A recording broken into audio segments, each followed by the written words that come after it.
자, 여러분 안녕하십니까? 이번 시간에는 핵심 유학집 강의죠. 사실 핵심 유학집 강의라고 하지만 기본 강의하고 크게 차이는 없습니다. 가장 큰 차이는 기본서가 종전에는 전부 다 한 700페이지들의 기본서가 했는데 지금은 총 한 300페이지 되죠? 한 300페이지 정도 되는 한 500페이지를 한 400페이지를 줄인 겁니다. 그런 300페이지 분량의 그런 핵심 유학집으로 합니다. 근데 무슨 요약집이 300페이지나 되냐 이렇게 질문할 수 있는데 사실은 이 중에 뭐 기본적인 것들 몇 가지 빼고 나면요 문제 같은 거 비추무 지문 같은 거 몇 개 빼고 나면 한 250페이지 정도 되고 그럼 250페이지 정도는 봐야 될까? 예, 봐야 됩니다. 옛날에는 100페이지 정도 되는 거 많아봤자 150페이지 이 정도의 요약집만 갖고도 얼마든지 시험 붙을 수 있었습니다.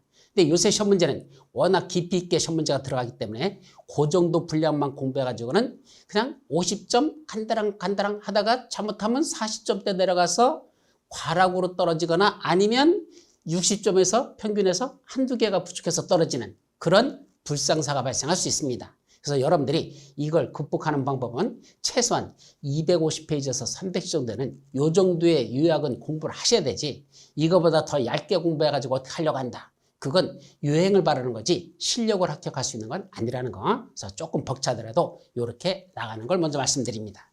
또 하나는 여기다 부동산 공법 핵심 요약 강의 해가지고 자료를 이렇게 만들었는데 여기 있는 자료는 우리 요약집에 있는 거 순서 그대로 만들어 놓은 겁니다. 그래서 요약집은 제가 썼기 때문에 이 순서대로 만들었는데 이 중에 핵심 그 단어들만 짝짝짝 쏘는 것들이 있어요. 한마디로 말하면 뼈다구만 잡은 거죠. 뼈대를 잡은 겁니다. 체계도죠. 그래서 전체적인 체계도를 중심으로 하면서 그 핵심적인 내용들은 여기다 기재하지 않았습니다. 요거는 진도가 나가면서 여기다 관련된 것들은 제가 필기를 하면서 나갈 겁니다. 그래서 여러분들이 이 자료를 보면서 여기서 핵심 단어가 무엇인지 필기해 주는 거 그거 위주로 정리하는 게 핵심 요약 강의가 된다는 거 이걸 먼저 말씀드리죠. 그래서 조금 여러분들이 힘들더라도 지금 나가는 여기에 공간에 필요한 게 여기에 들어갈 단어로서 시험 문제에서 뭐가 제일 출제가 잘 되는지 그 핵심 단어들 위주로 정리하면서 또 암기법도 새로 정리할 필요가 있습니다. 특히 최근에 개정된 내용이 많습니다. 특히 이거 국토의 개미 이용에 관한 법률에서 용도구역이 좀 변화가 좀 많이 생겼어요. 그래서 종전에 있던 것 중에 폐지된 게 있고 새로 신설된 용도구역이 있고 이거는 기본 강의할 때는 말씀드리지 않았던 겁니다. 왜냐하면 그 당시는 아직 개정되지 않았던 거거든요. 그래서 2월 6일 날 현재 개정돼 가지고 6개월 이후에 시행되거든요. 그래서 8월 7일부터 시행되는 내용들이 있습니다. 그럼 8월 7일부터 시행되는 내용은 우리 시험범위에 들어가죠. 시험 보는 당일 현재 시행되고 있는 법령을 기준으로 문제를 풀어라 이렇게 돼 있으니까 우리는 이제 10월 달에 시험 보기 때문에 8월 달에 시행하는 건 우리 시험범위에 들어간다라는 걸 이해하시고 그래서 이거 새로운 내용 들어간 것도 새로 여기다 집어넣었으니까 많이는 안 날 겁니다. 한 문제 정도 날 가능성이 있어요. 그래서 그런 것 핵심적인 것만 위주로 해서 정리하면 되겠다라는 것 개정된 내용 그거는 보도록 하죠. 자, 그렇다면 첫 번째 보는 건 제1편 국토의 개미 유경하는 법률 이게 우리 시험범위에 들어가죠. 우리 총 부동산 공법은 40문제가 출제되는데 그중에 요거 국토의 개미 유경하는 법률에서 몇 문제 난다 그랬죠? 12문제가 출제된다 그랬습니다. 그래서 40문제 중에 12문제가 출제된다. 이 중에 여러분들 목표는 9개 정도는 맞추셔야 됩니다. 국토의 개미 유경하는 법률은 다른 법률에 비해서 좀 많이 맞춰줘야 돼요. 그래야 다른 과목에서 조금 부진하더라도 그걸 극복하고 60점, 70점대까지 올라갈 수 있습니다. 그래서 40문제, 총 40문제인데 그 중에 12문제가 국토개혁법, 가장 시험 범위가 가장 중요하고 가장 많이 나는 데다 이렇게 이해하시죠. 자, 첫 번째 제1장에서는 용어 정의하고 계획의 위계질서, 국토의 용도구분 이렇게 3개 파트로 나눠줍니다. 그중에 첫 번째 중요한 게 바로 용어 정의죠. 여기 있는 용어 정의는 단독으로 시험 문제 나는 경우도 있고 아니면 관련된 그 파트에 들어가서 거기서 지문 중에 하나로 출제됐다는 경우도 있습니다. 그래서 단독 출제도 가능하고 해당 파트에 들어가서 그 지문 중에 하나로 출제되는 경우도 있더라. 자, 그럼 첫 번째 계획과 관련된 용어들을 먼저 정리합니다. 그럼 계획과 관련돼서는 몇 가지가 있더냐? 현행 10가지가 있습니다. 종전에는 전번에 본 강의할 때는 8가지였었어요. 근데 지금 10가지로 다 계획이 늘어났으니까 그 10가지 계획에 관해서 살펴봅니다. 자, 첫 번째는 국가계획이라는 게 있죠. 여기서 국가계획에서 앞에는 국가가 뭐라고 그랬죠? 우리 배운 내용 중에 보면 국가 또는 지방자치단체란 말이 있었죠. 그 국가와 지방자치단체를 합쳐서 뭐라 부른다? 뭐라 부른다? 행정청이란다. 다시 국가와 지방자치단체를 합치면 뭐라 부른다? 행정청이라 부른단다. 그럼 행정청은 국가와 지방자치단체로 나눠지는데 그때는 국가 하면은 한마디로 뭐라고 생각한다? 중앙행정기관을 우리가 국가로 가자 그랬었습니다. 그래서 국가계획이 되려면 첫째 누가 수립한다? 중앙행정기관에서 수립하는 계획이다. 이게 첫 번째입니다. 중앙행정기관이 수립한다. 이게 첫 번째고 동시에 그럼 국가계획이 되려면 중앙행정기관이 수립한다고 다 국가계획일까? 아니고 거기에 무슨 내용이 들어가야 된다? 둘 중에 한 가지는 포함이 됩니다. 몇 가지? 둘 중에 한 가지가 포함돼야 된다. 첫째는 밑에 나오는 무슨 계획 있죠? 바로 이거 도시군 기본계획. 도시군 기본계획이나 또 하나 도시군 관리계획. 도시군 기본계획이나 도시군 관리계획으로 수립할 내용들이 그게 포함되어 있을 때 그거를 국가계획이라 합니다. 결국 두 가지 핵심이네요. 중앙행정기관에서 수립하는 계획인데 무슨 내용이 들어갔다? 도시군 기본계획의 내용이나 또는 도시군 관리계획으로 결정할 사항이 포함되면 그런 계획은 국가계획이 된다. 따라서 광역도시계획이 포함되면 안 돼요. 국가계획은 광역도시계획은 포함되지 않는다. 이것만 하나 주의합니다. 자, 두 번째. 그럼 광역도시계획이란 뭐죠? 광역이 뭐라 그랬습니까? 넓은 지역이라 그랬죠. 넓다. 이때 넓다라는 걸 뭘 기준으로 한다 그랬죠? 뭐가 넓은 거고 뭐가 좁은 겁니까? 하나의 관할구역 안에서 수립하는 계획은 광역이다? 아니다. 아니다. 왜? 하나의 관할구역은 넓은 것도 아니고 좁은 것도 아니고 그냥 적당한 구역이 바로 관할구역이다. 특, 광, 특시, 특도, 시, 군. 기억납니까? 특별시, 광역시, 특별자치시, 특별자치도, 시, 군. 이런 6개의 구역을 각각 뭐라 부른다? 관할구역이라 부르는데 그 관할구역에서 수립하는 계획은 넓은 계획도 아니고 좁은 계획도 아니고 적당한 계획이다. 그럼 광역이 되려면 몇 개의 관할구역에 걸칠 때 그때 그게 광역이 된단다? 둘 이상의 관할구역에 걸칠 때. 자, 서울특별시에서만 수립하는 건 광역도시계획이 될 수 없어요. 자, 예를 들면 여기다 그림 그릴게요. 여기가 서울특별시입니다. 서울특별시. 그 다음에 그 옆에 뭐가 있다 그랬죠? 우리 그림호법에 있었는데 바로 부천시가 있었습니다. 그 옆에 부천시. 또 하나 더 해야죠. 어디도 있었죠? 그 옆에 여기 인천광역시가 있었습니다. 그럼 서울특별시, 부천시, 인천광역시, 특광시 다 뭐죠? 각각 하나의 관할구역들입니다. 그런데 이때 광역도시계획이 되려면 하나의 관할구역이 아니라 몇 개 이상? 이렇게 둘 이상, 지금 세 군데네. 둘 이상의 관역에 이렇게 걸쳐서 수립할 때 이런 계획을 무슨 계획한다? 이걸 광역도시계획을 하자. 따라서 광역도시계획을 수립하려면 먼저 어디다가 광역도시를 수립할 건지 예를 들면 이 안에다가 장차 서울부터 인천까지 가는 다시 제4 경인 고속국도라는 걸 만들었으면 좋겠다 그랬었죠. 바로 둘 이상의 관역에 걸쳐서 장차했으면 좋겠다는 계획, 이런 계획을 광역도시계획을 합니다. 그럼 광역도시를 수립하려면 먼저 뭐부터 한다? 어디다가 그런 광역도시계획을 수립할 건지 그 구역을 먼저 지정합니다. 서울하고 부천하고 인천은 세 군데 관역에 걸쳐서 저런 광역도시를 수립했으면 좋겠다 이 말이죠. 그때 광역도시계획을 수립하고 이 구역을, 이 빨간 구역을 뭐라 부른다? 이걸 광역계획권이란다 그랬습니다. 이걸 광역계획권이 먼저 지정되고 그 안에서 뭐가 수립된다? 바로 이 노란 거, 바로 광역도시계획이 수립된다 그랬었습니다. 그래서 광역계획권 지정, 광역도시계획 수립 이렇게 크게 둘로 나눠져요. 따라서 광역도시계획이 뭐냐라고 물으면 바로 어디에 그 광역계획권의 광역도시를 수립하고 있는 구역 광역계획권의 지금 당장 그렇게 이런 도로를 만들겠다는 의미입니까? 장차 저런 도로를 만들었으면 좋겠다는 희망사항만 계획으로 수립한 겁니까? 희망사항만 계획으로 수립한 거. 이거를 한마디로 뭐라 부른다 그랬죠? 그걸 장기적으로 그렇게 발전시켰으면 좋겠다는 방향만 제시한 계획. 장기적으로 그렇게 발전시켰으면 좋겠다는 방향만 제시한 계획. 이걸 뭐라 부른다? 장기 발전 방향을 제시하는 계획. 바로 이 한마디로 손으로 그릴게요. 바로 광역계획권의 장치했으면 좋겠다. 장기발전 방향을 제시하는 계획을 뭐라 부른다? 광역도시계획을 한단다. 그래서 광역도시계획은 이 광역계획권의 장기발전 방향을 제시하는 계획을 말한다. 이게 두 가지죠. 자, 그럼 세 번째 무슨 계획이 있다? 도시군 계획이라는 게 세 번째로 납니다. 그럼 도시군 계획의 핵심은 뭐냐?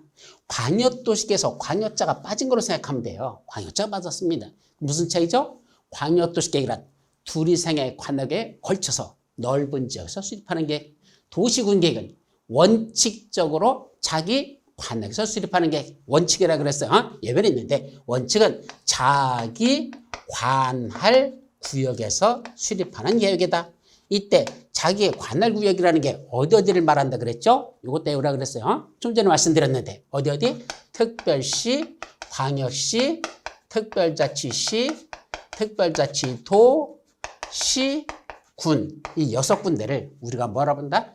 관할 구역이라 부른다 그랬습니다. 따라서 특광, 특시, 특도, 시군, 시장, 군수, 시군 요것까지를 우리가 관역으로 부르고 이때 이 군 속에는 무슨 군은 빠진다 그랬죠? 어떤 군은 안 들어가요. 어디 있죠? 바로 인천광역시에 가보면 인천광역시가 하나의 관할구역인데 그 속에 뭐 들어있죠? 강화군, 옹진군이라는 군이 들어있습니다. 부산광역시에 가보면 기장군이라는 군이 들어있습니다. 바로 그 어디에 있는 군? 광역시에 있는 군 뭐죠? 어딘 거? 광역시에 있는 군은 여기 관역의 개념에 포함된다, 제외된다, 제외된다. X 들어가서는 안 된다. 군의 개념에 관역의 개념에 광역시군은 아니고 광역시 자체가 하나의 관역이지 그 속에 있는 군은 광역시의 일부의 개념에 지나지 않기 때문에 그건 관역으로 보지 않는다. 요거 거기서 수립하는 계획이고 이 도시군 계획은 특광, 특시, 특도, 시군, 광역시군은 제외해서 수립하는 계획인데 요거 조심하죠. 무슨 계획과 무슨 계획으로 나눠진다? 바로 이 두 가지로 구분된다. 도시군 기본계획과 도시군 관리계획으로 구분된다. 이게 핵심이죠. 그래서 자기의 관역에 대해서 수립하는데 뭐로 나눠진다? 도시군 기본계획과 도시군 관리계획으로 구분된다. 결국 도시군 계획에는 무슨 계획은 포함되지 않는다? 국가계획이나 광역도시계획은 도시군 계획에 포함되지 않습니다. 그래서 도시군 기본계획과 도시군 관리계획만 도시군 계획 속에 들어간다. 이렇게 정의하시면 되죠. 자, 그럼 이제 중요한 거 도시군 기본계획은 좀 전에 어디서 수립한다 그랬죠? 바로 자기 관역에서 수립하는 게 도시군 기본계획이야. 원칙적으로 꼭 자기 관역만은 아닙니다. 이제 다음 시간에 볼 때 도시군 기본계획은 어디서 수립하냐? 원칙적으로 자기 관역에서 수립하는데 필요하면 인접한 관역에 전부 일부도 포함시킬 수는 있습니다. 원칙적으로 자기 관역에서 수립합니다. 근데 이때 수립하는데 중요한 건 여기 자기 관할구역 플러스 하나가 더 생겼어요. 새로 신설된 거. 여러분들 교재 보실래요? 관할구역이 뭐라고 됐습니까? 거기 도시군 기본계획 보면 몇 줄째냐면 두 번째 줄. 관할구역 및 그다음에 뭐랬죠? 생활권에 대해요라고 돼 있어요. 그래서 관할구역에서만 수립하는 게 아니라 생활권에서도 수립한단다. 따라서 특광, 특시, 특도, 시군은 자기 관역에서만 수립하는 게 아니고 경우에 따라서는 신촌 생활권 또는 영등포 생활권 이런 식으로 생활권이 지정되는 게 있어요.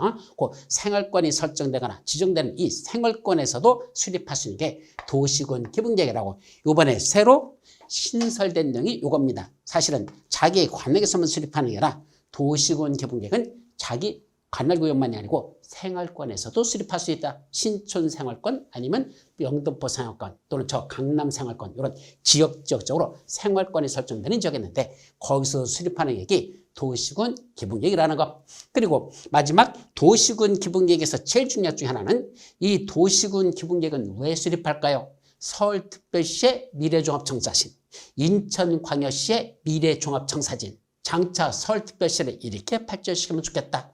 인천광역시를 장차 이렇게 발전시켰으면 좋겠다. 부천시를 장차 이렇게 수립했으면 좋겠다는 자기 관할구역의 미래종합청사진이 바로 도시군 기본계획이 됩니다.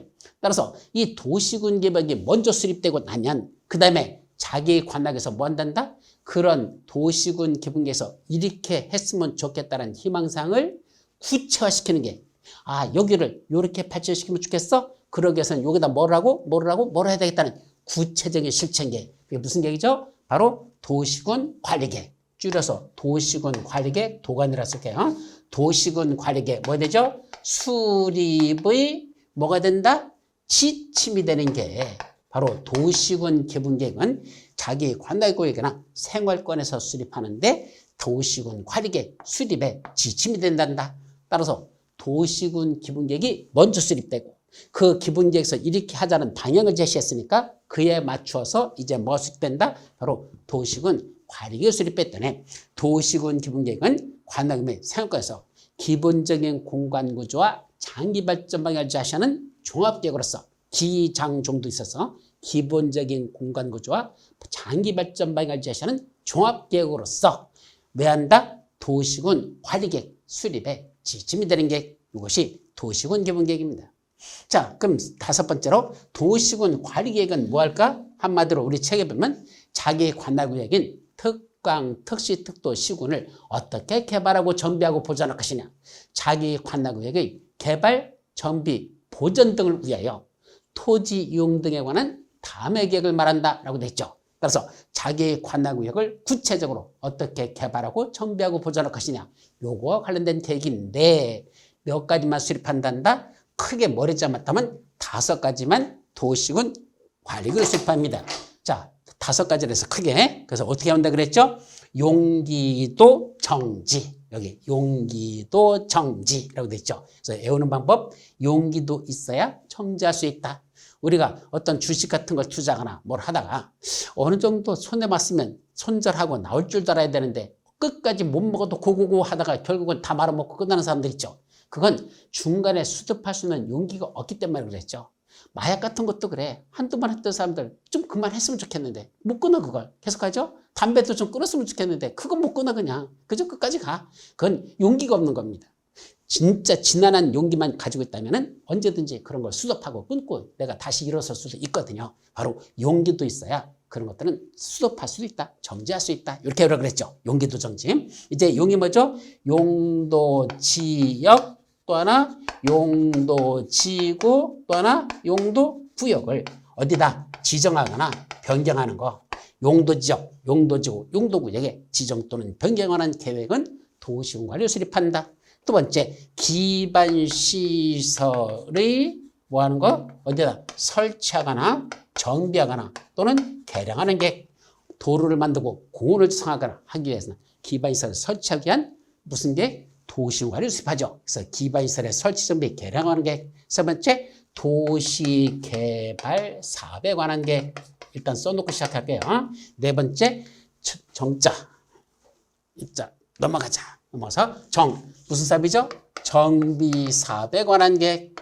마치 지구 단위 계획, 구역의 지정 또는 병행에 관한 계획과 플러스 지구 단위 계획. 이런 것들은 뭐를 수립하는 내용이다?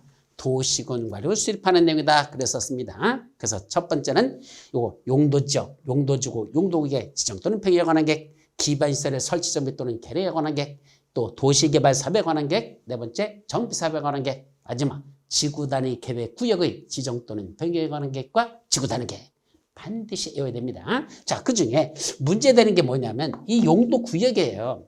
이 용도 구역이 일부 이번에 개정됐습니다. 그래서 어떻게 개정됐다? 용도 구역의 종류가 늘어나 버렸습니다. 종전에 뭐뭐 있었죠? 여러분들 기억하는 거 어떻게 외우라고 그랬죠? 종전에 개를 도시에서 수입한다. 개, 도시, 수입 이렇게 외웠었어요. 그죠? 그래서 개발자원구역, 도시자원공원구역 순서 바꿔서 시가와 주정구역, 수산자원부구역, 입지규제 최소구역이라는 게 있었죠. 그중에 입지규제 최소구역이 없어졌습니다. 그게 뭐로 바뀌었더냐? 주로 도시혁신구역. 요 도시혁신구역이 종전에 있던 입지규제 최소구역과 뭐다? 유사하다. 같은 건 아니야. 좀 내용이 달라요. 그러나 입지규제 최소구역과 유사한 게 바로 도시혁신구역이라는 게 만들어졌고 또 하나 복합용도구역이라는 게 새로 하나 신설됐고 또 하나 도시군 계획시설 입체 복합구역이라는 게 하나가 더 만들어졌습니다. 그래서 결국 용도구역의 종류는 몇 가지로 늘어났다? 무려 7가지로 늘어났어요. 돌아버린다. 5가지나 7가지야. 그래서 이걸 어떻게 하면 좋을까? 저 나름대로 또 열심히 또 연구를 합니다. 너무 많아서. 그래서 전번에는 개를 도시에서 수입한다 이랬었죠. 그래서 반려동물이나 아니면 또 요새는 좀 잡아먹지 못하게 돼서 식용견으로 못 먹게 했죠. 어쨌든 법이 바뀌었지만 이제 개를 도시에서 수입하는 건 반려동물로서 같이 더불어 살려고 그랬었죠. 그런데 이제는 그렇게 하면 안 되고 개도 수능 시험을 볼 때는 도복을 입어요. 지금 여기 우리 이쁘장한 우리 개 있죠? 얘 좀 봐요. 지금 뭐 입었어요? 태권도 도복을 입었어요. 여기 코리아라고 해야 되겠죠? 태권도 도복을 개가 있고 지금 개가 태권도 하고 있습니다. 그래서 개도 수능 시험을 볼 때 도복을 입고 그런 수련대를 해요. 얘가 아마 태권도 선수로다가 아마 이렇게 특차로다 학교도 가려고 하는 것 같다. 그때 개도 수능 시험 볼 때 도복을 입어요. 그래서 개도 수시 도복 입 이렇게 해야 돼 이제 외우는 방법. 그래서 개도 수시 도복 입 개도 수능 시험을 볼 때 도복을 입어요. 그래서 개도 수시 도복 입 이렇게 일단 암기하자 외우셔야 됩니다. 자, 그런데 이 중에 문제되는 게 개발제한구역, 도시제한구역, 수산점구역, 시가와 주정구역까지는 여러분들이 사실은 외웠는데 이거 도시혁신구역, 복합용도구역, 그 다음에 입체복합구역이라는 게 뭔지 이게 조금 까다로워요. 그래서 이 구역들의 성격이 무엇인지 그건 뒤에서 진도 나가면서 다시 나올 테니까 지금은 뭐만 하자? 용어만 내려도 외워두십시오. 도시혁신구역, 복합용도구역, 도시군 계획시설 입체 복합구역이라 부른다. 참 용어들 커려요. 근데 이거 왜 가르쳐놨는지 아십니까? 줄여서 입체 복합구역이란다고 저 뒤에서 다시 나와요. 줄여서 표현할 때 이걸 도시군 계획시설 입체 복합구역이라 부르지 않고 도시군 계획시설을 빼고 그냥 입체 복합구역이라도 표현하기 때문에 이렇게 해서 7가지 용도구역의 종류가 있고 이걸 지정 변경하는 것도 무슨 계획을 한다? 도시군 관리를 합니다. 근데 이 중에 도시혁신구역에서는 도시혁신계획을 수립하고 또 하나 복합용도구역에서는 복합용도계획을 수립합니다. 도시혁신구역에서는 도시혁신계획을 수립하고 복합용도구역에서는 복합용도계획을 수립하는데 이런 도시혁신구역 지정 변경과 도시혁신계획, 복합용도구역 지정 변경과 복합용도계획 수립하는 거 전부 다 그런 것들도 도시군 관리계획을 수립한 내용이라고 우리 책에 보시면 11페이지 기본서에 동그라미 2번 속에 다 들어있죠? 그거 새로 개정된 부분이니까 그거는 잘 정리하시고 뭐는 사라졌다? 입지규제 최소구역은 이제는 삭제됐다는 거 우리 책에서 없애버려야 됩니다. 그거까지만 기억합니다. 자, 이제 넘어가서 보도록 하죠. 이제 여기까지만 하고 이거 일단 지우고 이제 크게 또 무슨 얘기 있죠? 공간 재구조화 계획이라는 게 있습니다. 참 말 어려워진 용어들이 자꾸 나와요. 뭐가 새로 신설됐죠? 공간 재구조화 계획 해놓고 여기 공간 재구조화 계획에 대해서는 거기 보니까 뭐라 돼서 토지의 이용 및 건축물의 그 밖의 시설의 용도, 건폐율, 용적률 높이 등을 완화하는 강화하냐 완화시켜주는 뭐 하려고 용도구역의 효율적이고 계획적인 관리를 해서 수립하는 게 그렇습니다. 이때 용도구역은 공간구조계획은 아무 용도구역에서 수립하는 계획이 아니고 아까 용도구역 중에 새로 신설된 거 있었죠? 무슨 용도구역이 있었습니까? 바로 도시혁신구역하고 복합용도구역이 있었죠? 바로 그런 데서만 수립하는 계획입니다. 그렇기 때문에 공간 재구조계획은 세 군데로 보면 새로 신설된 거 도시혁신구역, 도시혁신구역, 그 다음에 복합용도구역, 도시군 계획시설 입체 복합구역 요 세 군데 용도구역에서만 수립하는 게 무슨 얘기다? 공간 재구조화 계획이고 이걸 지정한 이유는 행위제한을 강화한다, 완화시켜준다, 행위제한을 완화하게 해서 그런 복합 재구조화 계획이라는 걸 수립한단다. 그 정도만 기억하십시오. 자, 그러면 도시혁신계획, 복합용도계획, 아까 도시혁신구역에서는 도시혁신계획을 수립하고 복합용도구역에서는 복합용도계획을 수립한다 그랬죠. 근데 거기 써있는 현재 책에 써있는 7번하고 8번 있는 거 백날 읽어봐도 도대체 무슨 말 써놓은 건지 그 말 뜻을 모르겠어요. 왜? 너무 추상적인 용어들 뭐 그 사회과학적인 추상적인 용어들만 써놨기 때문에 좋은 말은 다 써놨거든. 이거 갖고는 모르겠어. 이거는 저 뒤에 진도 나가면서 다음 주에 이제 용도구역 진도 나갈 때 그때 거기서 세부적인 게 나오니까 그건 다음 주에 살펴보도록 하고 공간체 구조학에 대해서는 이따가 끝나간 쯤에 그때 가서 나올 테니까 그때 보도록 하고 그래서 도시혁신계획, 복합용도계획 하는 건 다음 주에 살펴보도록 한다. 그런 게 이따 정도만 하시기 바랍니다. 아셨죠? 자, 그럼 지구단위 계획에선 좀 전에 이미 했던 거야. 핵심 뭐죠? 지구단위 계획은 어디서 수립한다? 그 여러분들 책 핵심은 도시군 계획 수립 대상 지역의 전부 다 일부다. 그래서 여기 지구단위 계획은 도시군 계획. 어디죠? 수립 대상 지역. 그럼 도시군 계획 수립 대상 지역이 어디라 그랬었죠? 바로 원칙적으로 자기 관하고요. 도시군 계획은 자기 관역에서 수립하는 게 원칙이라 그랬죠. 그 자기 관하구역 전부입니까? 일부입니까? 그 일부에 대해서만 수립하는 게다 그랬어요. 일부에서만 수립한다. 그래서 일부에서 수립한다. 이게 중요하죠. 일부. 다시 말하면 서울특별시라는 하나의 관하구역 전체에서는 지구 단위가 수립하지 않습니다. 서울특별시의 일부, 마곡지구 이렇게 일부에서만 수립한다 그랬었죠. 자, 그래서 도시였으면 일부에서 수립하는데 수립하는 목적이 있죠. 몇 가지나 있습니까? 5가지나 했어요. 토지용을 합리하고 그 기능을 증진시키며 미관을 개선하고 양호 환경을 확보하며 그 지역을 체계적, 계획적으로 관리하기 위해 수립하는 무슨 계획이다? 도시군 관리계획이다 라고 되어 있죠. 따라서 이 지구단위 계획도 무슨 계획의 일종이다? 도시군 관리계획의 일종이다 라는 걸 조심합니다. 근데 모두 마찬가지죠? 위에는 도시혁신계획하고 복합용도계획이 있죠. 이것도 무슨 계획이다? 도시군 관리계획을 말한다 라고 됐습니다. 그래서 이것도 도시군 관리계획의 일종이라는 거. 공간 재구조화 계획으로 결정하는 도시군 관리계획 이렇게 됐죠. 그래서 도시혁신계획과 복합용도계획은 공간 재구조화 계획으로 결정하는 도시군 관리계획이다 라고 했으니까 도시군 관리계획을 하는 건 3가지예요. 도시혁신계획, 복합용도계획, 지구단위계획 이게 들어간단다.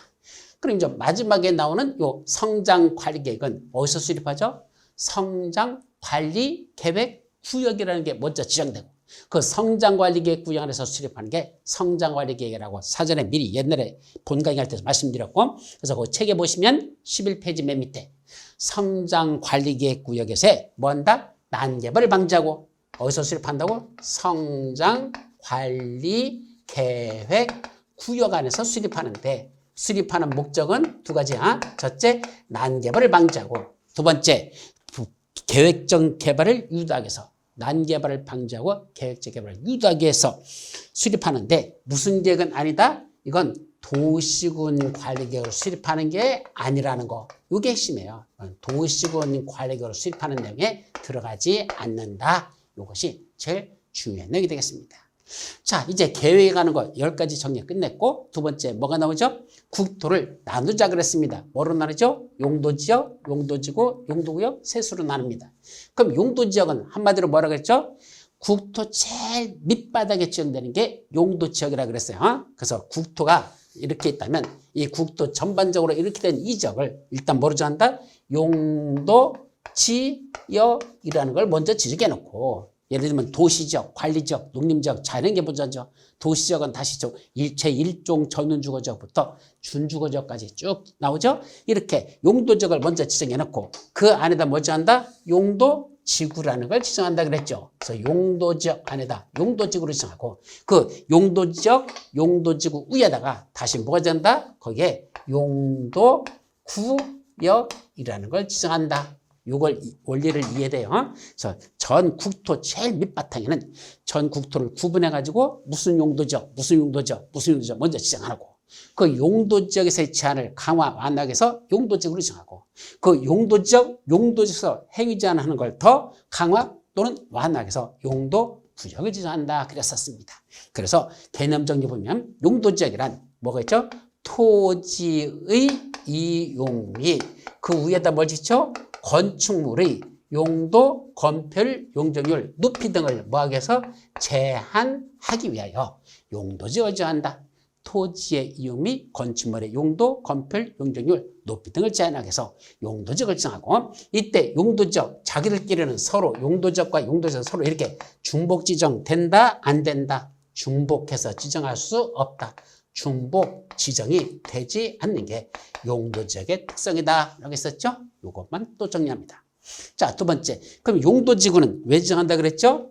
토지의 이용 및 건축물의 용도, 건폐율, 용적률, 높이 등의 어디에서 제한? 바로 용도지역에서 그런 걸 제한하는 게 있었는데 좀 전에 토지나 건축물 등을 용도지역에서 제한하죠? 그 용도지역의 제한을 다시 뭐 한다? 강화 또는 완화. 둘 다 할 수 있어요. 강화도 할 수 있고 그 용도지역에서의 제한을 강화 또는 완화하기 위해서 용도지구를 지정하고 이때 용도지구는 자기들끼리는 서로 중복 지정된다 안 된다 될 수 있다. 그래서 용도지구끼리는 서로 중복 지정이 가능한 게 용도지구의 특성이다. 그래서 용도지구끼리는 서로 중복 지정이 가능합니다. 그래서 용도지구끼리는 이렇게 중복 지정되는 거 가능해요. 자, 세 번째. 그럼 용도구역은 왜 지정하라 그랬죠? 용도지역, 용도지구 지정만 갖고도 국토가 관리가 부족하니까 2%가 부족한다 그랬죠. 하나 더 만들자. 용도구역을 만들었습니다. 그래서 용도구역은 어디에서의? 바로 용도지역과 용도지구에서 뭐하고 있는 것들을 제한하고 있는 것들을 다시 뭐 하려고? 강화 또는 완화하기 위해서 용도구역이라는 걸 지정한다 그랬습니다. 그래서 용도구역은 용도지역 및 용도지구에서의 제한을 강화 또는 완화하기 위해서 용도구역이라는 걸 지정한다. 그게 핵심 단어들이죠. 자, 이제 크게 세 번째 기반시설과 관련된 용어들이 나옵니다. 그래서 기반시설이란 한마디로 말하면 법적인 개념은 없습니다. 기반시설이란 이런 걸 말한다라는 말은 없어. 그래놓고는 우리 책에 보면 기반시설의 종류만 7가지를 열거하고 있습니다. 여러분들 교재 12페이지에 보시면 14번에 기반시설 나오죠? 그럼 뭐죠? 몇 가지 있다 그래서 7가지. 방공포, 교환, 공유 이렇게 한다 그랬죠. 그래서 한국과 미국 간에 사드 같은 거 이런 방공포. 적기가 쳐내려올 때 그걸 쏘기 위한 포가 방공포거든요. 그래서 방공포 대신에 마지막 포를 보로 바꾼 거야. 그래서 한미 간에 방공포를 교환하고 공유한다. 그래서 몇 가지 시설이 있다? 여기 여러분들 책에 보시면 무려 7가지 방공포 교환 공유가 나옵니다. 자, 여기서 문제점. 시험 문제가 납니다. 즉 기반시설의 종류를 연결한 것 중 잘못된 것을 고르시오 라고 단독으로 할 수도 있고 질문 중에 하나가 환경 기초시설에는 뭐가 들어간다? 폐차장이 포함된다. 맞느냐 틀리냐? 예, 맞다. 이런 것들. 무슨 시설에 이게 들어가느냐? 그래서 교통시설에는 뭐가 들어간다? 도로나 철도나 항만이나 공항이 들어간단다. 또 방제시설에는 하천, 유수지, 저수지 같은 게 포함된다. 이렇게 그 기반시설의 종류에 따른 그 세부적인 내용들을 연결한 걸 알고 있느냐라는 시험 문제가 거기 보시니까 26, 28, 32에 시험 문제 꾸준히 났었죠. 그래서 시험 문제 잘 나기 때문에 외울 수밖에 없는데 그중에 가장 중요한 건 뭘 외우라 그랬죠?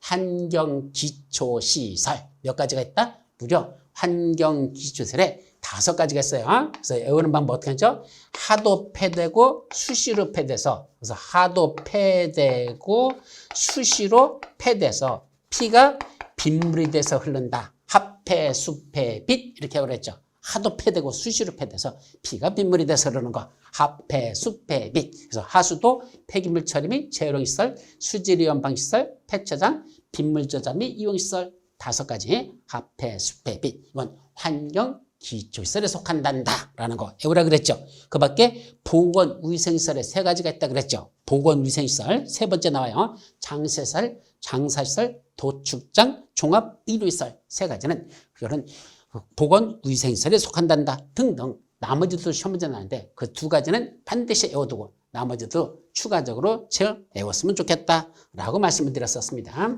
그래서 환경기초시설과 보건위생시설을 중심으로 해서 나머지도 외우시는 것을 외우셔야 됩니다. 자, 그래 놓고 15, 16, 17은요. 이 14번 바로 뒤에 밑에다 15, 16, 17 써놓고 약간 집어넣어서 15, 16, 17 써놨어. 왜 그랬을까?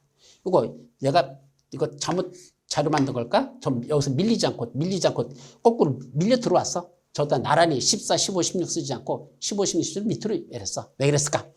이 공동구, 관여시설, 공공시설은요. 별도의 시설이 아니라 기반시설의 일종에 들어있는 겁니다. 기반시설 중에서 특수한 기반시설 3가지 이런 뜻이야. 뭐뭐 있죠? 공동구, 광역시설, 공공시설 있습니다. 그래서 공동구가 뭐라 그랬죠? 그림구법에 있었는데 도로 밑에 저 지하 땅속에다가 전기시설, 가스시설, 통신시설, 수도, 하수도 같은 이런 땅속에다 시설을 공동으로 설치하기 위한 공간. 땅속에 전기시설, 가스시설, 또는 수도라든지 또는 하수도 같은 거 또는 통신시설 같은 걸 공동으로 매사는 공간을 뭐라고 그런다? 공동구라고 한단다. 그리고 광역시설은 아까 광역자 들어가면 뭐라 그랬죠? 넓은 지역이라는 뜻이고 넓다는 건 하나의 관역이 아니라 최소한 2 이상의 관역구역, 특광, 특시, 특도, 시군은 2 이상의 관역구역에 걸치거나 또는 공동으로 이용하는 시설. 걸치는 시설도 광역시설이고 2 이상의 관역에서 공동으로 이용하는 시설도 광역시설에 속한단다. 예, 광역시설입니다. 그리고 공공시설에는 뭐뭐 있다 그랬죠? 도로, 공원, 철도, 수도 그 밖에 일정한 시설도 있어요. 그래서 머리점만 떠서 도공, 철수, 도로, 공원, 철도, 수도 제가 머리점만 써놨어도 여러분들 뭐 돼? 여기다 도로, 공원, 철도, 수도 이렇게 써놓고 이 핵심 뭐라 그랬죠? 공공시설은 설치한 자가 소유하는 게 아니고 뭐 하는 자겠죠? 관리하는 관리청에게 뭐 한다 그랬죠? 무상 귀속된다. 그건 관리하는 관리청에게 무상 귀속되는 게 공공시설의 특성이다라는 거. 여기까지가 여러분들이 외워야 되는 개념이고 이제 기반시설과 관해서 추가적으로 또 개념적인 거 다 나갑니다. 자, 그거 이제 다음 페이지로 넘어가서 보도록 하죠. 이거 일단 지우고. 자, 그 다음에 나오는 게 뭐가 나오죠? 17번 다음 18번 바로 도시군 계획시설, 도시군 계획시설사업, 도시군 계획사업 요 3가지와 관련된 이건 따로 문제라. 이거 하나의 사실은 도시군 계획시설, 도시군 계획시설사업, 도시군 계획사업 시험 문제에서 아주 잘 나는 용어적이죠. 자, 그 중에 도시군 계획시설하고 우리 전에 나왔던 기반시설하고의 개념 차이가 뭐라고 그랬죠? 그걸 정확하게 이해를 못하면 헷갈려요. 뭐하고 14번에 나오는 요 기반시설이라는 개념하고 그 다음에 여기 나오는 도시군 계획시설의 차이점이 뭐라고 그랬죠? 기반시설이란 아까 제가 뭐라고 그랬죠? 법적인 용어는 없다 그랬어요. 근데 흔히 뭐라고 한다? 사람이 살아가는데 꼭 필요한 시설. 사람이 살아가는데 꼭 있어야 되는 아까 7가지 시설들 이걸 기반시설이라 한다. 그냥 막연한 거야. 도로, 공원, 학교 이런 기반시설은 사람이 산다고 꼭 필요한 시설이다. 그게 끝이야.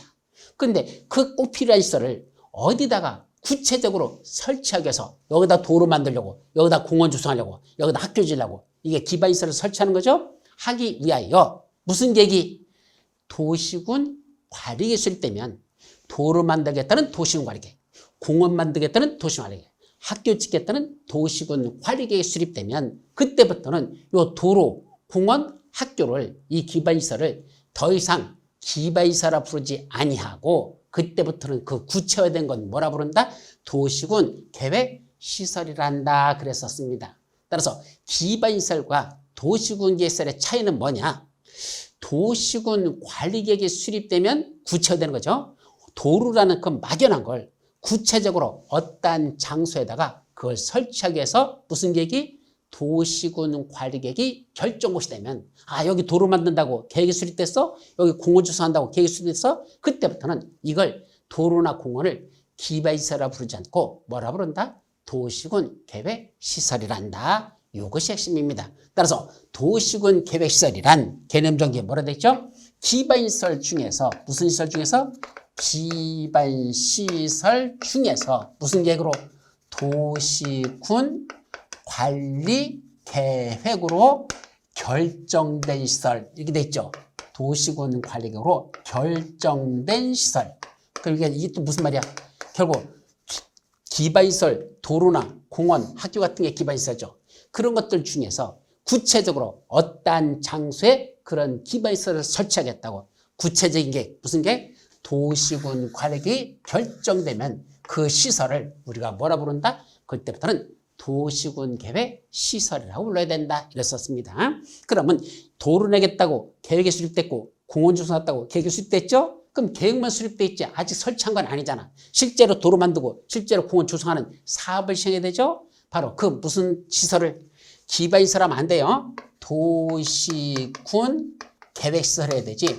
기반시설하면 틀린다. 도시군 계획시설을 뭐 하는 거? 구체적으로 설치하거나 정비하거나 또는 개량하는 사업을 우리가 무슨 사업이라고 한다? 이걸 도시군 계획시설 사업이라 부른단다. 예, 도시군 계획시설. 자, 사업자 무추대 그 도시군 계획시설을 실제 그 계획대로 설치하거나 정비하거나 개량하는 사업을 도시군 계획시설 사업이라 부른단다. 이렇게 해놓고 문제는 그 도시군 계획시설 사업과 또 하나 도시군 관리구로 결정하는 사업 두 가지가 더 있었는데 아까 전 페이지에서 뭐가 있었죠? 바로 여기 어디 갔어?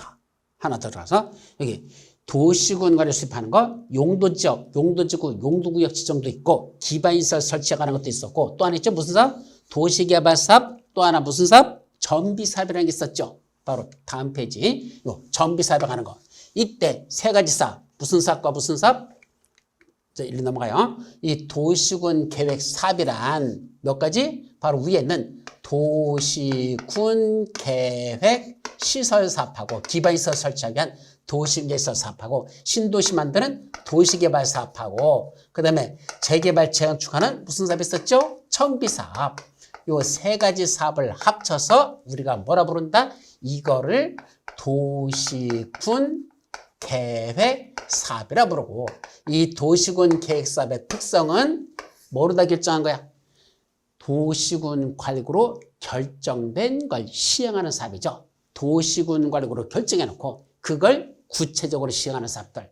그러니까 무슨 사업을 하려면 도시군 계획시설 사업, 도시개발 사업, 정비사업이라는 걸 시행하려면 먼저 이런 사업을 하겠다고 도시군 관리구를 결정해놓고 그 다음에 정식으로 그런 사업에 들어가는데 그 도시군 관리로 결정된 걸 시행하는 사업을 무슨 사업이라고 부른다? 도시군 계획 사업이라고 부르고 이 도시군 계획 사업에는 몇 가지가 있다? 세 가지 사업을 합쳐서 우리가 도시군 계획 사업이라 한다. 시험 문제 항상 영순이야. 아주 잘 정리해 두셔야 됩니다. 자, 그 다음에 자 21번 개발밀도 관리구역이란 뭐야만 한다? 지금부터 개발행위가 시작이 됩니다. 그럼 개발행위 하려면 뭐가 있어야 돼? 도로도 있고 공원도 조성해야 되고 학교도 짓는 기반 설치가 필요하죠. 근데 뭐 한단다? 기반 설치가 지금 부족합니다. 그럼 기반 시설이 부족하면 뭐 하면 되죠? 새로 설치하면 되죠. 근데 설치가 가능하다? 곤란한 지역이다. 곤란해요. 더 이상 도로 만들 공간도 없고 학교 지을 공간도 없고 그러다 보니까 기반 설치가 곤란합니다. 그럼 뭐 하는 수밖에 없어? 개발행위를 작게 하자. 기반 시설이 부족하니까 괜히 여기 개발해봤자 도로 부족하고 학교 부족하고 그러면 나중에 엉망진창 되니까 여기는 아무래도 개발을 정상적인 개발보다는 작게 하자. 개발행위를 작게 하는 지역. 이런 지역을 뭐라고 한다? 개발 밀도가 높아지지 않게 관리하는 구역. 그래서 이 핵심은 개발 행위로 인하여 뭐가 필요한데? 기반시설 설치가 필요한데 기반시설 설치가 필요한데 그 기반시설 설치가 뭐다? 필요하지만 설치가 곤란하더라. 이게 핵심이에요. 이거. 기반 설치가 곤란하죠. 그럼 도로 못 만들어요. 공원 조성 못 해요. 그럼 뭐 하는 수밖에 없다? 그러면 거기 작게 져 건물 도로도 부족하고 학교도 부족한데 건물 많이 져서 사람들 많이 들어와 봤자 그거 수용할 공간이 없는데 그래서 설치를 해서 여기는 뭐죠? 대신 개발행위를 작게 하자. 그래서 설치하니까 개발행위 작게 하는 거 뭐죠? 건폐율 또는 용적률을 뭐 한단다? 강화 적용하는 지역들. 이게 핵심이죠. 그래서 건폐율이나 용적률을 기반이 설치가 곤란한 것만큼 건폐율 용적률을 강화해서 건물의 규모를 작게 지켜 하는 거. 그걸 건폐율 용적률을 강화하는 구역을 개발밀도 관리구역이라고 합니다. 자, 그럼 기반시설 부담구역도 비슷해요. 개발에 관해서 뭐 하죠? 기반시설 설치는 필요해. 근데 그 기반시설 설치에 소요되는 비용을 설치 비용을 뭐 하자? 개발하는 너희들도 일부 좀 부담하라 이 말이에요. 핵심은 그래서 개발하는 게 기반시설 설치 비용을 개발한 자에게 일부 부담시키는 구역. 이게 기반시설 부담구역이죠. 그럼 기반시설 부담구역에서 아주 중요한 게 있습니다. 첫째, 기반시설 부담구역은 여기다 빨갛게 씁니다. 핵심은 뭐랑은 중복지정할 수 없다? 개발밀도 관리선 지정할 수 없습니다. 그래서 개발밀도 관리구역 외의 지역에서만 지정할 수 있다. 이게 핵심이에요. 개발밀도 관리구역 외의 지역에서만 지정할 수 있더라. 그래서 어디는 지정할 수 없다? 개발밀도 관리구역과 기반시설 부담은 서로 중복 지정할 수 있는 지역이 아니라는 것. 그래서 개발밀도 관리구역 외의 지역에만 지정할 수 있다. 작년에도 시험 문제 났던 몇 번 났어요. 아주 중요한 겁니다. 또 하나, 기반시설 부분에서 기반시설 설치를 설치하는 걸 부담시킨다 그랬잖아. 그때 설치하는 거 부담하는 게 어떤 기반시설이 있을까? 종류도 외우셔야 됩니다. 머리자만 따서 어떻게 하면 되죠? 여러분들 책에 보시면 13페이지 22번에 보면 첫 번째 줄 마지막부터는 그래서 머리자만 따서 도, 공, 녹, 학, 수, 하, 폐. 일단 머리가고 이렇게 그랬죠. 도공록 학수합폐. 도로, 공원, 녹지, 학교, 수도, 하수도, 폐기물 처리 및 재활용 시설.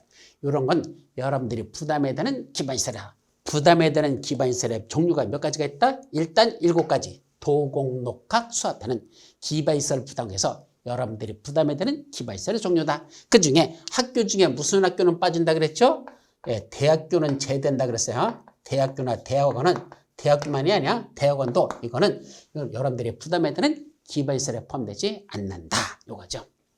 마지막 기반시설 설치 비용이 있죠. 요거는 핵심은 여기서는 뭐가 핵심이더냐? 바로 기반시설 설치 비용은 무슨 행위? 일정한 건축물을 뭐 한단다? 신축하는 행위하고 또 하나 증축하는 행위할 때만 설치 비용을 부담시킨다.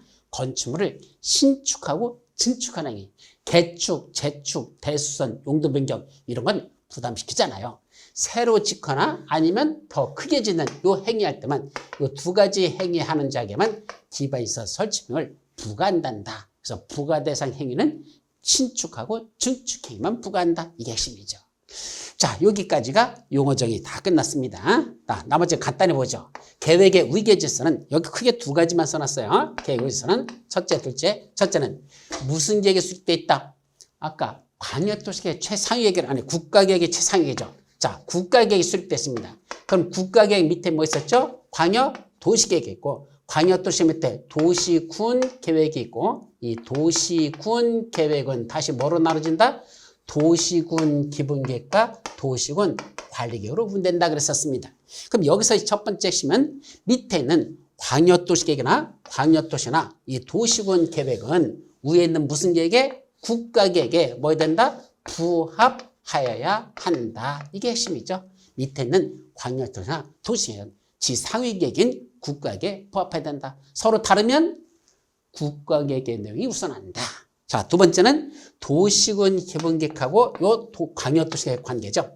밑에 있는 광역도시에 수립되는 지역에서 수립하는 도시군 기본계획은 위에는 광역도시계획에 뭐 된다? 부합하여야 한다. 서로 다르면 당연히 광역도시계획 내용이 우선한다. 그래서 밑에 있는 계획은 위에 있는 계획에 부합해야 되고 서로 다르면 위에 있는 계획의 내용이 우선한다. 이렇게는 외워라. 그게 계획의 위계질서입니다. 자, 마지막 국토를 용도에 따라 나누자 도시적, 관리적, 농림적, 자연의 본전적 이렇게 나눕니다. 그 중에 도시적이란 뭐 하는 적이죠? 한마디로 인구 플러스 산업이 뭐 하는 적? 밀집되거나 인구와 산업이 밀집되거나 밀집이 뭐 되는 적? 예상되는 적절. 인구와 산업이 밀집되거나 밀집이 예상되는 지역을 도시적이라 하자. 관리지역이란 도시적도 아니고 농림적도 아니고 자연환경 보전적도 아니면서 그에 준하여 세 군데에 준하여 관리할 필요가 있는 지역을 우리가 관리지역이라 하자. 도시적, 농림적, 자연환경 보전적에 준하여 관리할 필요가 있는 지역이죠. 농림지역이란 주로 도시지역에 속하지 않는 도시지역에 속하지 않는 2군데 지역들 어디죠? 첫째, 농지법에 나오는 농업진흥지역이나 농업진흥지역이나 산지관리법에 나오는 보전산지 등이야. 그래서 보전산지, 농지법에는 농업진흥지역, 산지관리법에는 보전산지 등 도시지역에 속하지 않는 농업진흥지역이나 보전산지 등을 뭘 한다? 농림지역으로 정합니다. 그래서 주로 농림지역 지정되는 건 도시지역에 속하지 않는 농업진흥지역, 보전산지를 농림지구로 정하는데 왜 정하죠? 농림업을 진행시키고 살림을 보전하기 위해서. 자, 목적은 농림업의 진흥 플러스 살림의 보전을 위해서 우리가 농림지구라는 걸 정합니다. 그럼 자연환경 보전적은 어디에 정하죠? 목적이 여기 6가지예요. 자연환경, 자수의 상생문이었었어. 종전에는 서로 살 수 있는 문으로 들어가자. 상생문이었는데 문화재가 바뀌어버렸습니다. 이제 문화재는 대부분이 여러 가지 용어로 바뀌어져요. 그중에 대표적인 게 국가유산입니다. 그래서 이제는 종전에는 문화재라고 돼 있었는데 이 문화재란 말을 뭐로 바꾼다? 국가유산이라는 용어로 바뀌었다. 그래서 국가유산이라고 바꾸시면 돼요. 그래서 이제는 자수해, 간첩보고 하는 소리 했죠. 자수해. 왜? 서로 살 수 있는 국민이 되기 위해서, 국가가 되기 위해서. 자수해, 서로 살 수 있는 국민이 되자, 국가가 되자. 그래서 그게 자수해 생산국 이렇게 돼요. 그래서 상생국, 자수해 상생국. 그래서 자연환경, 수자원, 해안, 상수원, 생태계, 국가유산을 뭐하고 보전하고 수산자원을 보호, 육사하기 위한 지역을 자연환경 보전제가 한다. 여기까지가 우리 첫 번째 시간에 나온 여러분들 핵심 정리는 이런 식으로만 정리하시면서 여러분들 일일이 필기하기가 법본 뭐 하면 되죠? 제가 칠판에 써나가는 거 있죠? 그걸 책에다 밑줄을 쳐요. 줄도 나와서 쭉쭉쭉 쳐나가요. 그거 위주로 정리하시면서 따라가시면 얼마든지 핵심 유학 강의로서 충분할 것이다. 여기까지 말씀드리죠. 자, 다음 시간에 뭐 들어가죠? 이제 여러분들 교재 보시면 16페이지에 광역도시계획, 도시군 기본계, 도시군 관리계 내용이 무엇인지 그거는 다음 시간부터 오도록 합니다. 여러분 수고하셨습니다.